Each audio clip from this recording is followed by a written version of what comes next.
Bueno, hermanitos, leímos primero Juan 3, versículo 1 al 3.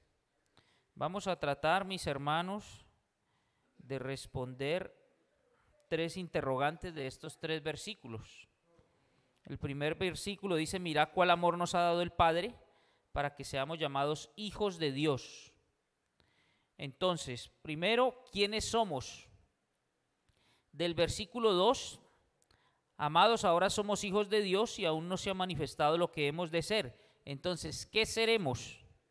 Y del versículo 3, y todo aquel que tiene esta esperanza en Él se purifica a sí mismo, así como Él es puro. Teniendo en cuenta lo que somos y lo que seremos, vamos a responder cómo debemos vivir hoy, dado lo que somos y lo que seremos. Entonces, hermanitos, versículo 1, ¿qué somos? Y miren que el mismo apóstol Juan responde que somos. ¿Quiénes? Todos aquellos que hemos creído en la obra redentora de nuestro Señor Jesucristo en nuestro favor. ¿Qué somos? Dice somos, ahora somos llamados hijos de Dios. Y lo ratifica en el versículo 2 porque dice, amados, ahora somos hijos de Dios. Entonces, ¿qué somos? Hijos de Dios. Juan lo responde de manera clara. Pero quiero, hermanitos, que pensemos o meditemos respecto a cómo es que llegamos nosotros a ser hijos de Dios. Si nosotros habláramos en términos de la ley del hombre, entonces decimos que se es hijo por nacimiento. Usted nace de su papá y su mamá, entonces biológicamente sale usted del vientre de su madre y por nacimiento es hijo, nació en esa familia. Pero también se es hijo por adopción. No tienen ese vínculo sanguíneo, pero legalmente alguien que está por allí sin padre, sin madre, un niño por lo regular, es adoptado dentro de una familia y por ley pasa a ser hijo. Y hay otra forma que es los que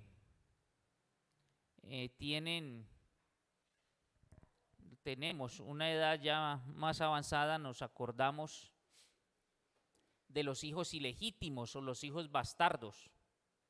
Si recuerdan, ¿no? Llamaban también hijos naturales. Entonces, el hombre tenía una relación adúltera y producto de esa relación venía un niño, un hijo o una hija. Entonces lo mantenía oculto aquí para no dañar su hogar, lo mantenía oculto ante la sociedad y nunca le daba el apellido. Ese era un hijo bastardo, no reconocido, un hijo ilegítimo. ¿Que cómo era legitimado? Esa mujer luego se casaba, conocía a alguien y se casaba y ese hombre le daba el apellido. La ley del hombre, el Código Civil dice en el artículo 213, todo hijo de mujer casada se presume de su marido.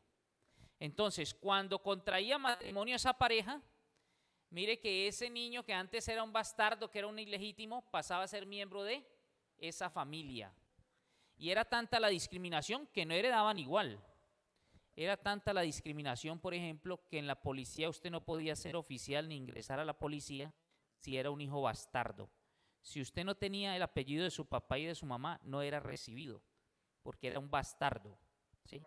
Entonces, pero ¿cómo ese bastardo pasaba a ser hijo? Por medio del matrimonio.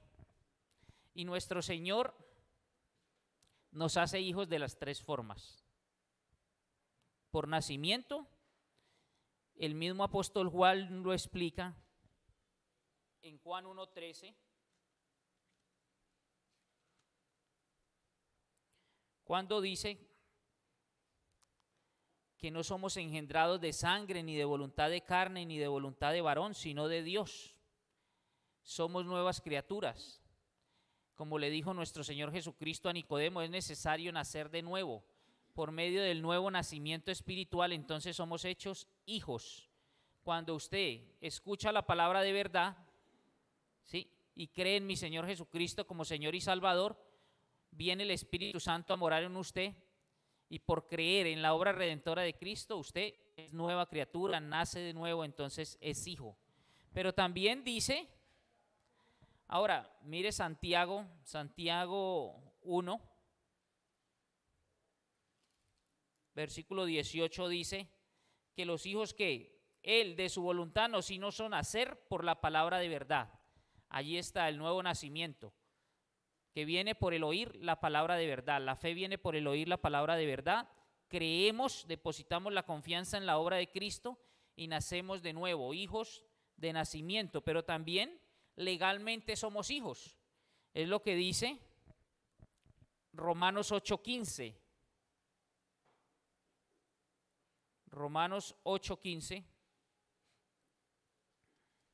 Dice la bendita palabra: pues no habéis recibido el espíritu de esclavitud para estar otra vez en temor, sino que habéis recibido el espíritu de adopción, por el cual clamamos, Abba, Padre.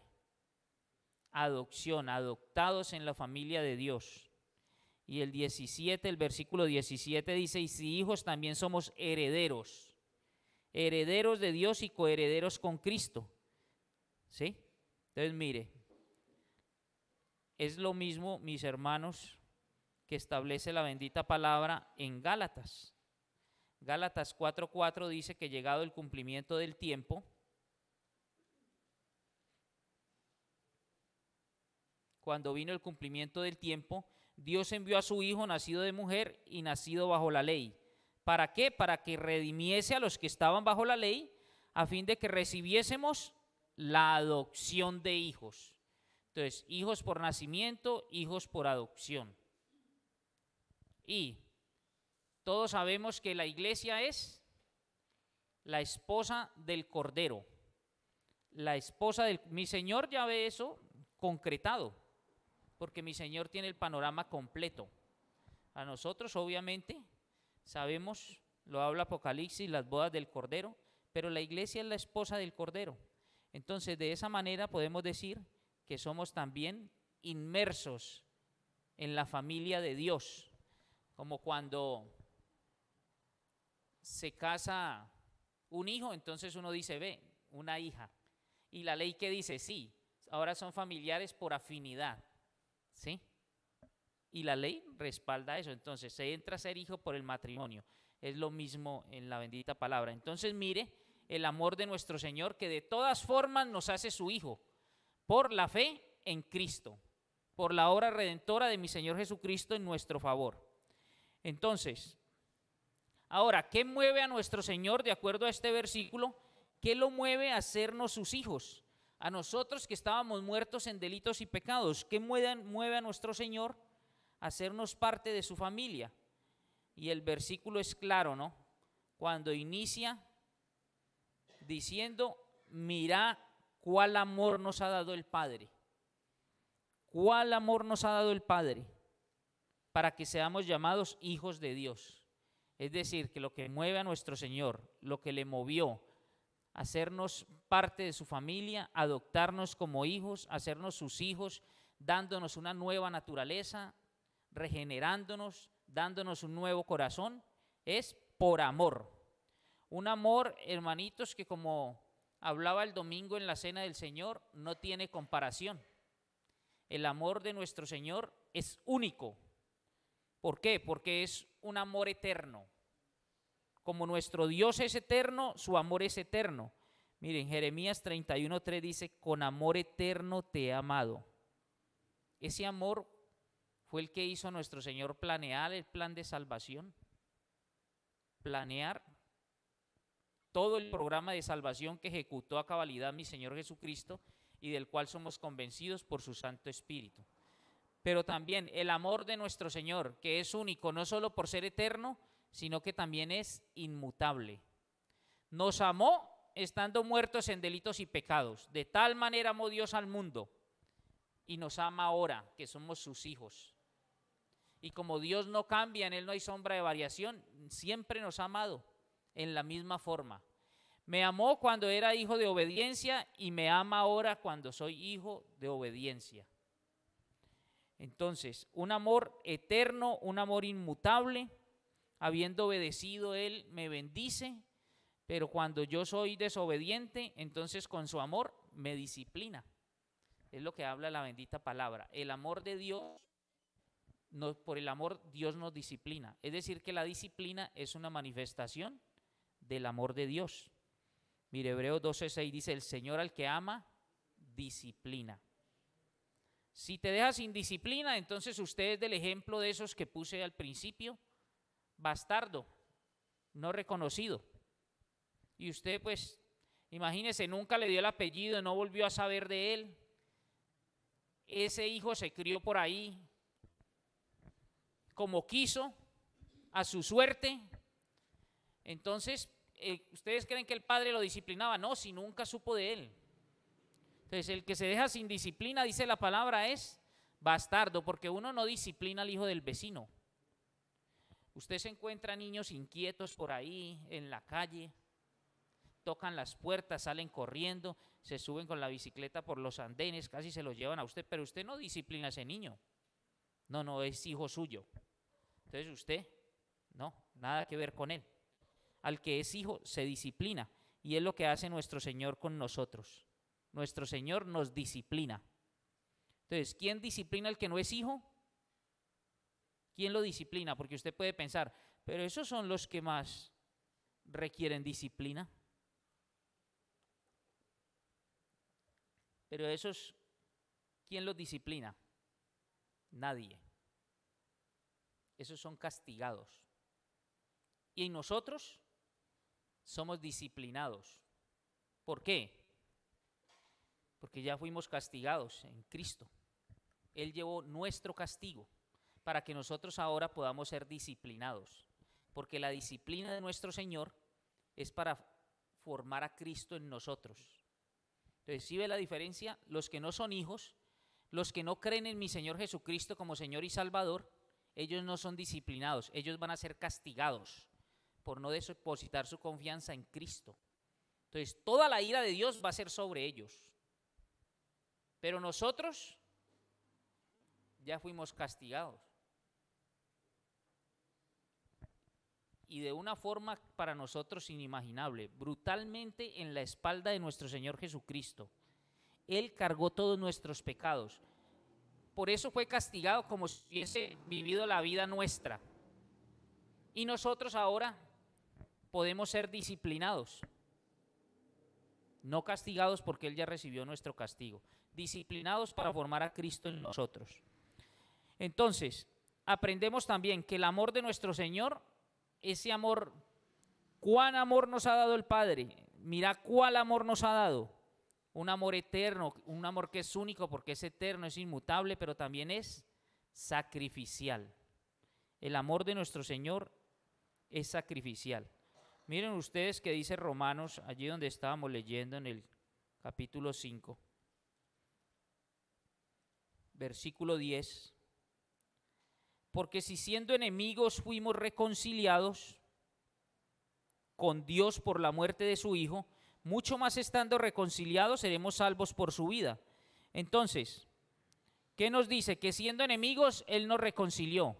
Pero también este versículo nos habla del precio de nuestra reconciliación, que fue ¿qué? La muerte de su Hijo. Entonces, fuimos reconciliados siendo enemigos por la muerte de Cristo. ¿Cuándo? Cuando estábamos de espaldas a Dios. Nosotros no le buscamos a Él. No queríamos saber nada de nuestros, estábamos cómodos allí, muertos en delitos y pecados. Pero Él nos amó tanto que entregó a su Hijo, al justo, al perfecto, al que siempre le obedeció, al que nunca le ofendió, lo entregó por nosotros, pecadores, por nosotros que dábamos la espalda, por nosotros que no queríamos saber de su propósito. Entonces, ese es un amor sacrificial. Ahora, el versículo 1 de ese capítulo 3 no termina allí. Dice, tiene una segunda parte, y dice, por esto, porque somos hijos, el mundo no nos conoce, porque no le conoció a Él. Mire, esta es la consecuencia, ¿no?, de ser hijos. El mundo no te conoce porque no le conoció a Él. Cuando usted y yo entendemos esta verdad, que mi Señor entregó a su único Hijo, a su unigénito, al varón perfecto, al inocente, al sin tacha, sin mancha, al que siempre le obedeció, al que estuvo con Él desde la eternidad y hasta la eternidad, y tuvo que romper esa comunión por usted y por mí, cargando todo el pecado nuestro. Cuando usted entiende eso, entonces usted entiende que debemos estar en su voluntad, que debemos perseverar en agradarle a Él. Y cuando las personas ven eso en nosotros, ese poquito de Dios en nosotros, porque esto es progresivo, ¿no? Entonces van viendo, van evidenciando, usted como que, esto es diferente. ¿Dónde será que se congrega? Como que va a una iglesia. Este no es como todos, es diferente.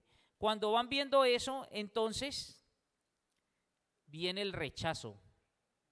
Porque eso, la forma como usted se comporta, les trae yo convicción de pecado.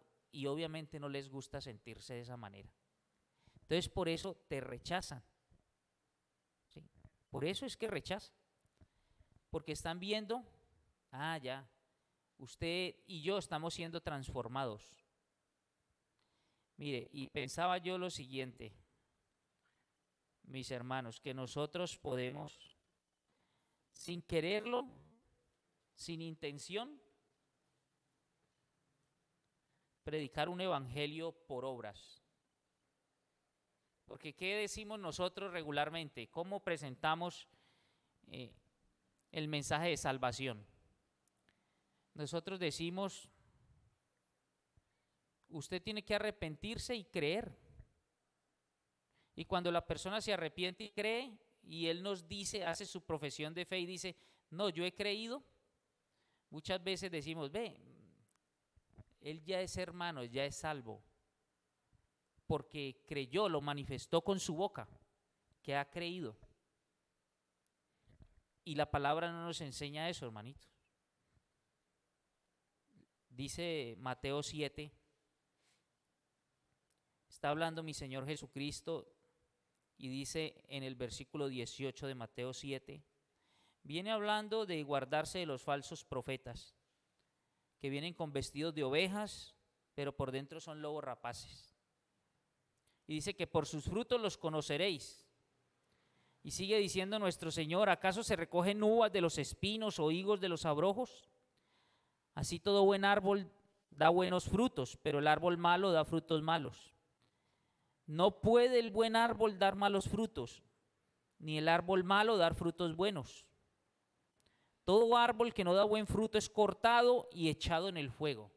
Mire, todo árbol que no da buen fruto es cortado y echado en el fuego. Así que por sus frutos los conoceréis. No todo el que me dice Señor, Señor entrará en el reino de los cielos. No todo el que profesa. Es que es mi Señor. Lo he recibido como Señor. Entonces yo ya soy salvo. ¿Qué viene diciendo mi Señor? Todo árbol que no da buen fruto es cortado y echado en el fuego. Por sus frutos los conoceréis. No es por profesar. No, es porque el carácter de Cristo se va reflejando. Es porque hay una transformación. Es porque usted ve el carácter de Cristo en esa persona. Entonces, claro, es el creer en Cristo, pero el creer en Cristo repercute en una transformación. No puede ser que yo lleve 20, 30 años y supuestamente Él es el Señor de mi vida, pero en las áreas de mi vida yo no he sido transformado, sigo siendo el mismo. Entonces mi Señor está diciendo, no, eso no es así, no es con decirme Señor y entrará al reino de los cielos. ¿Quién es el que entra? El que hace la voluntad de mi Padre que está en los cielos. ¿Y cuál es la voluntad de nuestro Señor o el propósito de nuestro Señor? Que Cristo se ha formado en cada uno de nosotros. Entonces, no es que la salvación sea por obras, no. La salvación es por gracia, por medio de la fe, por creer en Cristo. Pero el que ha creído en Cristo no va a quedar sin ser transformado. Por sus frutos los conoceréis. No puede el buen árbol dar malos frutos. todo árbol que no da buen fruto es cortado y echado en el fuego. Entonces, no es solo decir, y este ya es mi hermano. Ah, no, mire, profesó creer en Cristo y nosotros, ¿cómo lo hacemos?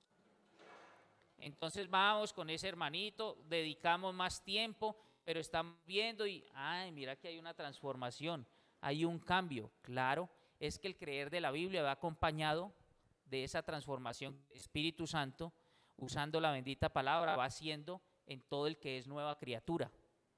Entonces, por eso después de un tiempo le decimos, sí, tenemos la tranquilidad de que sea bautizado, porque mira que lleva caminando y sí, una transformación. Ha dado un fruto. Entonces, es lo que dice aquí nuestro Señor, ¿no? Mire, cuando usted entiende esa verdad y cuando usted es transformado y cuando las personas se empiezan a ver a Cristo en usted, eso les trae a ellos convicción de pecado y por eso usted va a ser rechazado.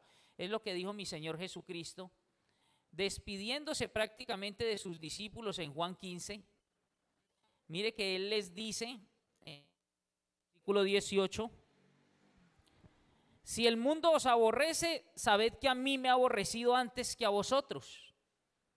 O sea, el mundo nos va a aborrecer. Si fueras del mundo, el mundo amaría lo suyo. Pero porque no sois del mundo, antes yo os elegí del mundo, por eso el mundo os aborrece. Y dice el versículo 20, acordaos de la palabra que yo os he dicho. El siervo no es mayor que su señor. Si a mí me han perseguido, también a vosotros os perseguirán. Si han guardado mi palabra, también guardarán la vuestra. Y miren lo que dice el capítulo 16, versículo 2. Mi Señor está diciendo a ustedes, hasta de la sinagoga los van a expulsar. Les dice aquí al pueblo judío, os expulsarán de las sinagogas, y aún viene la hora cuando cualquiera que os mate pensará que rinde servicio a Dios. Y yo les digo estas cosas para que cuando llegue la hora os acordéis de que ya os le había dicho antes. Él no dijo, venga Cristo y pare de sufrir. Si usted cree en mí, no, Él no dijo eso. Serán perseguidos, el mundo los va a rechazar, hasta de la sinagoga los van a expulsar. ¿Por qué? Porque si a mí me persiguieron, obviamente, y todo el que predique la verdad. ¿O por qué hoy día usted no puede decir desde el púlpito algo en contra de esa comunidad LGTBIQ+? Seguro que si subimos ese video y allí dice algo referente a eso, entonces de una vez YouTube lo va a sacar de allí. Y le hacen la advertencia de que se sigue subiendo ese contenido, le cierran el canal. Porque si usted está en la verdad, no espere que un mundo que está bajo el maligno vaya a avalar que usted exponga la verdad. Entonces, en el mundo, dice nuestro Señor, nos van a perseguir. Porque vosotros no sois del mundo, estáis en el mundo, pero ustedes no son del mundo. Ahora somos, ¿qué? Hijos de Dios. Entonces, segunda pregunta, ¿qué seremos? A eso hacía referencia mi Señor cuando decía ahí en el complemento de ese primer versículo, por esto el mundo no nos conoce porque no le conoció a Él. Versículo 2, amados, ahora somos hijos de Dios y aún no se ha manifestado lo que hemos de ser. Pero sabemos que cuando Él se manifieste seremos semejantes a Él porque le veremos tal como Él es. Entonces, hermanitos, ¿qué seremos? Seremos semejantes a Él. Aún no se ha manifestado lo que hemos de ser. Era rebelde y ahora soy un poco menos rebelde. ¿Sí? Era rebelde, ahora soy menos rebelde, pero no se ha manifestado lo que hemos de ser. No, aún no. Porque no estamos completamente conformados a su imagen. Todavía no estamos en cuerpos glorificados. Nuestro Señor dice, pero ya nosotros hemos experimentado de la gloria de nuestro Señor. El Espíritu Santo habita en nosotros. Y usted ahora empieza a remembrar, a hacer memoria y dice, gracias mi Señor de donde me rescataste. Y ahora tengo el Espíritu Santo que me redarguye, me dirige, me direcciona. Ayúdame a no contristarlo y a ser obediente. Y mientras tanto, el apóstol Pablo decía o nos dice en 2 de Corintios, capítulo 3, versículo 18, que nosotros todos, mirando a cara descubierta como en un espejo la gloria del Señor, somos transformados de gloria en gloria, en la misma imagen como por el Espíritu del Señor. Estamos en este trasegar, estamos en este caminar, estamos perseverando y nuestro Señor nos va transformando de gloria en gloria. ¿Qué quiere nuestro Señor? Que cada día Cristo sea formado en nosotros. El carácter de Cristo se refleje en nosotros. Esa, mire, es la única razón por la que Dios nos creó. Ese es el propósito de Dios.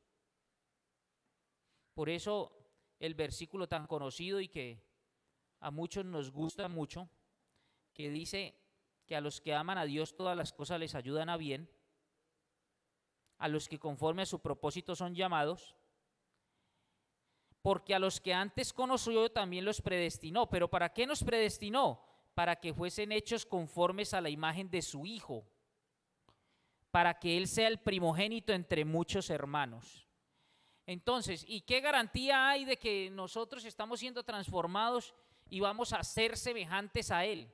Y un día le veremos como Él es y estaremos en su presencia con cuerpos glorificados. Ah, pues es que lo dijo nuestro Señor.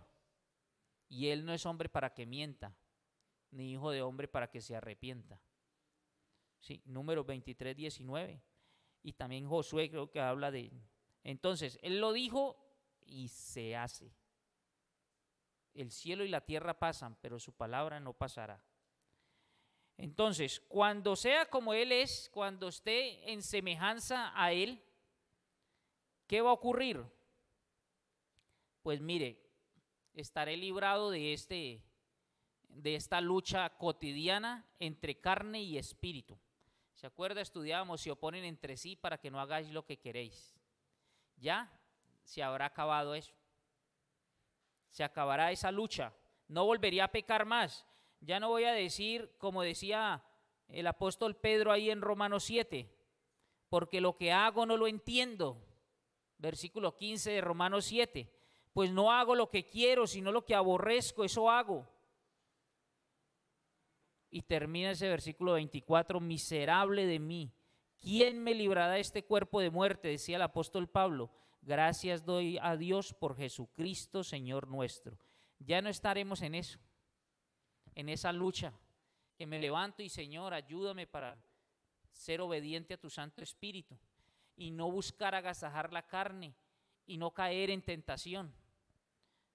Ayúdame a no contristar tu Santo Espíritu, a disponerme plenamente para ser obediente, a reflejar a mi Señor Jesucristo, a que su santo nombre no sea vituperado por mi causa.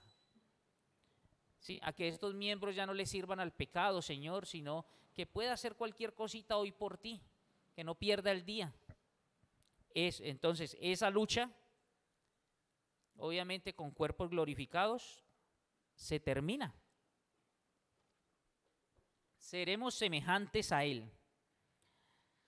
Por eso dice la palabra que este cuerpo de muerte se va a sembrar un día. Mire, 1 Corintios 15, 49. Así como hemos traído la imagen del terrenal, ¿cuánto tiempo hemos traído la imagen del terrenal? Aún en el presente. Porque cuando aflora la carne, claro, es la imagen del terrenal. El hombre terrenal, el Adán que hay en mí. Entonces afloró. Y dice, así como hemos traído la imagen del terrenal, 1 Corintios 15, 49, traeremos también la imagen del celestial. ¿Cuándo? Cuando seamos como Él es, semejantes a Él. Aún no se ha manifestado lo que hemos de ser. Y el versículo 53 de 1 Corintios 15 dice, es necesario. ¿Qué es necesario?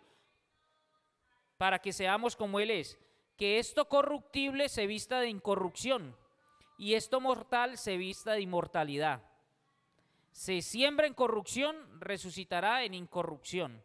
Se siembra en deshonra, resucitará en gloria. ¿Y seremos qué? Como Él es.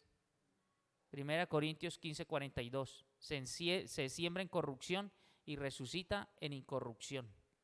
Se siembra en deshonra para resucitar en gloria. Entonces, mis hermanos, de acuerdo a lo que somos y de acuerdo a lo que seremos, vamos a contestar la tercera pregunta de ese versículo 3. Dice: amados, ahora somos hijos de Dios y aún no se ha manifestado lo que hemos de ser, pero sabemos que cuando Él se manifieste seremos semejantes a Él, porque le veremos tal como Él es. Entonces, somos hijos, seremos semejantes a Él y le veremos tal como Él es. Y conforme a esas verdades, ¿cómo debemos vivir? ¿Cómo deberíamos vivir? Dice: todo aquel que tiene esta esperanza en Él, en nuestro Señor Jesucristo, se purifica a sí mismo, así como Él es puro. Mire, hay que entender bien esta palabra esperanza. Todo aquel que tiene esta esperanza, ¿esperanza en quién? En nuestro Señor Jesucristo. Pero esperanza aquí no es como nosotros la utilizamos, ¿no? Yo digo, quizás me vaya de vacaciones este año o el próximo año. Tengo la esperanza de que quizás vaya de vacaciones. ¿Hay certeza en eso? No. Como nosotros utilizamos el término, no si sucede o no sucede. Puede que sí, como puede que no. Pero nunca, nunca en la palabra del Señor, la palabra esperanza tiene ese significado. La palabra esperanza tiene el significado de certeza, de certidumbre. Entonces es como si dijéramos, todo aquel que tiene esta certeza, esta certidumbre en Cristo, ¿qué hace? Se purifica a sí mismo, se santifica. Ahora, nosotros santificarnos, eso es claro, ¿sí? Pero aquí habla de que tenemos que tomar una posición activa. Yo persevero, yo me dispongo, yo estoy en oración, yo estoy leyendo la bendita palabra, yo propendo por la comunión con mi Señor todos los días. Es una posición activa, no es pasiva. ¿Sí? Todo aquel que tiene esta esperanza en Él, esta certeza, esta certidumbre en Cristo, se purifica a sí mismo. Ahora, ¿cuál es el problema, hermanitos? Porque nosotros vemos, bueno, yo no voy a decir todo, yo voy a hablar en primera persona. ¿Sí? De manera cotidiana veo mi descalabro en cuanto a cumplir esta palabra. ¿Sí? Veo mi imposibilidad de purificarme. Y todo aquel que tiene la certeza en Cristo se purifica a sí mismo. Pero entonces, ¿por qué tampoco avance? Hermanitos, porque la certeza y la certidumbre, a pesar de nosotros ser nuevas criaturas, a pesar de tener nueva naturaleza, está en otras cosas. Mi certidumbre está en mi desarrollo personal. Y yo no voy a dejar eso a un lado por seguir a Cristo. No. Yo no voy a dejar eso al lado por el Evangelio. Primero mi desarrollo personal. Primero mi prosperidad en esta esfera terrenal. Primero mi trabajo. Primero mi estudio. Primero tener una buena posición social. Primero tener buenas amistades, porque uno no sabe cuándo va a necesitar de alguien. Entonces, realmente nuestra certidumbre no está en Él, no está en Cristo. Si nuestra certidumbre estuviera en nuestro Señor Jesucristo, en las promesas de nuestro Padre Celestial, entonces no viviríamos en esta esfera terrenal como lo hacemos, dándole la prioridad a todo lo que es pasajero. Vivíamos más conscientes de nuestra ciudadanía celestial, de que esto es un momentico y allí tenemos, no le daríamos importancia, no me distraería tanto en asuntos que tienen que ver con esta vida, con esta esfera, pero realmente nuestra certidumbre no está totalmente puesta en Cristo, en las promesas de nuestro Señor. Y por eso nos desenfocamos con tanta facilidad. Por eso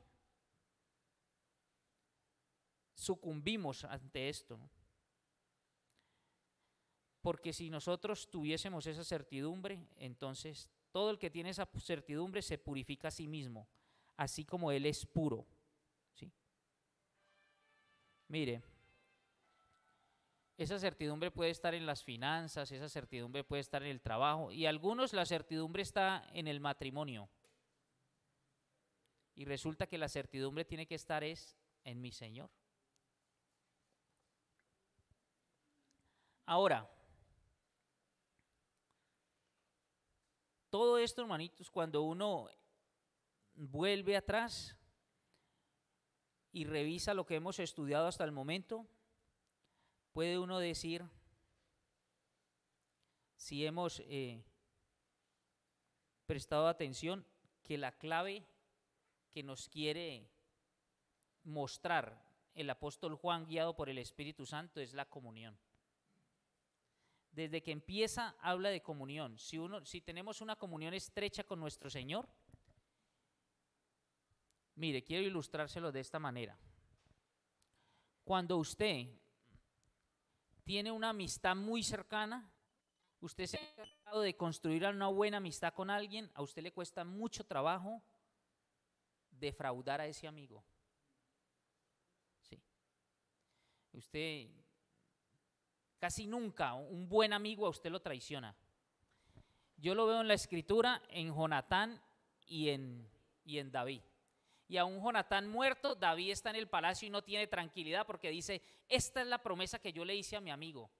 Habrá uno de la casa de Saúl a quien haga yo misericordia por amor a Jonatán. Tenían una amistad que la cultivaron, una comunión muy íntima entre ellos. Y por esa amistad él no iba a defraudarlo. Si nosotros tuviésemos una amistad así con nuestro Señor, nosotros no nos desenfocaríamos tan fácil.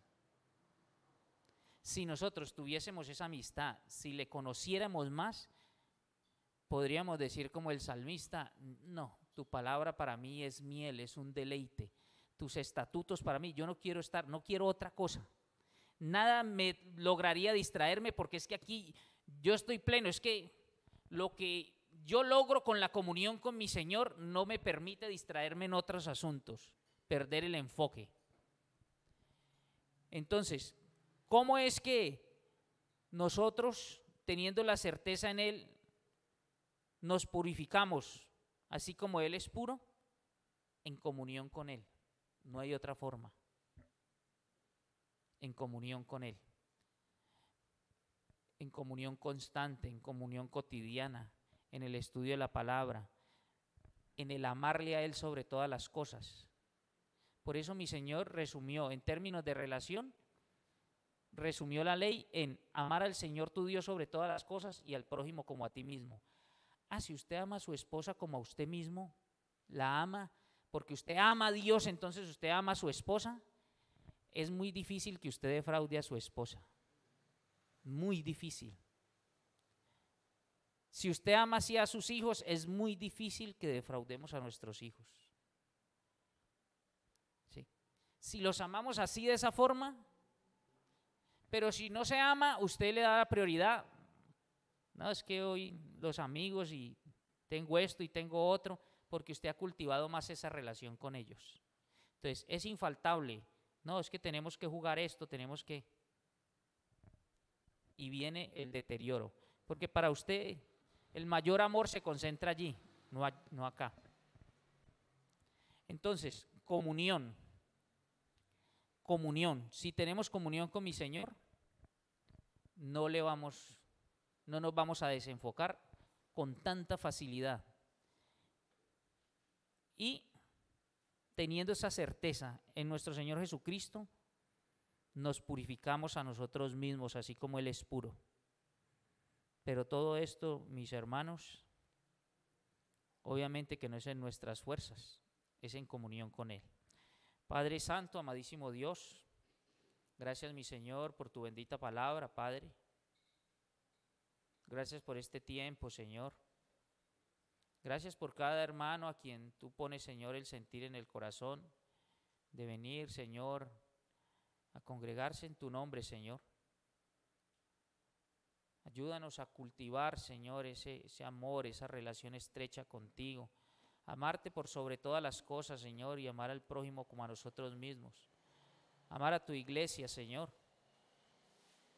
Porque de hecho, Padre Celestial, por no tener esa comunión estrecha contigo, por no amar a la iglesia, es que se nos hace tan fácil, Señor, dejar de congregarnos, dándole prioridad a otros asuntos, Padre. Perdónanos por ello, mi Señor. Perdónanos, Padre, porque de manera cotidiana estamos perdiendo el enfoque, estamos olvidando que tenemos una ciudadanía celestial. Estamos olvidando, Señor, que desde ahora vivimos, Señor, eternamente en esta esfera terrenal, pero ya tenemos eternidad, Señor, porque hemos sido justificados por la persona amada de nuestro Señor Jesucristo, por su sacrificio en la cruz. Te agradecemos por ello, mi Señor, por esta bendita salvación en los méritos de Él, de Cristo, de aquel varón perfecto. Gracias por ese plan de salvación, Señor, que es fruto de tu amor, de ese amor eterno, de ese amor inmutable, de ese amor sacrificial por nosotros, mi Señor. Gracias porque ese ofrecimiento de salvación está para todo individuo de la raza humana, Señor. Convence, Padre. Salva, Señor, a nuestros hijos, a nuestros padres, hermanos, familiares, amigos. Gracias por la persona amada de nuestro Señor Jesucristo. Porque, Señor, en Él estabas tú reconciliándonos contigo, Señor. Y gracias por poder predicar este mensaje de salvación que tú nos has encomendado, Señor. Llevar por todo el mundo, Señor. Oramos pues, te pido, Padre Celestial, que seas tú guiando a nuestros hermanos de regreso a casa. Oramos en el nombre poderoso de mi Señor Jesucristo. Amén.